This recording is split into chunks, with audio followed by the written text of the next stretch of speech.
আসসালামু আলাইকুম। আজকে একটা নতুন ভিডিও নিয়ে এসেছি।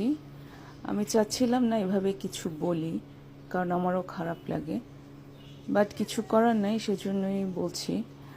এটা হচ্ছে আমার ছোট ছেলে, আর ওর ফ্যামিলির যত মানুষ আছে সবাই লন্ডন থাকে।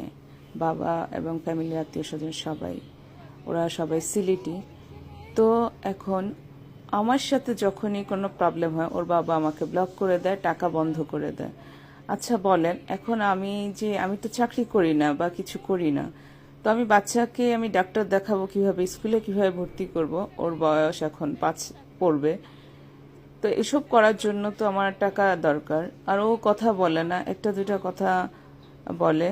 তো সেজন্য ডাক্তার বলছিল বিভিন্ন জায়গায় ঘুরতে নিয়ে যেতে, বিভিন্ন খেলনা কিনে দিতে, বাচ্চাদের সাথে মিশাতে, বাবল ল্যান্ড, শিশু পার্ক, এগুলো সব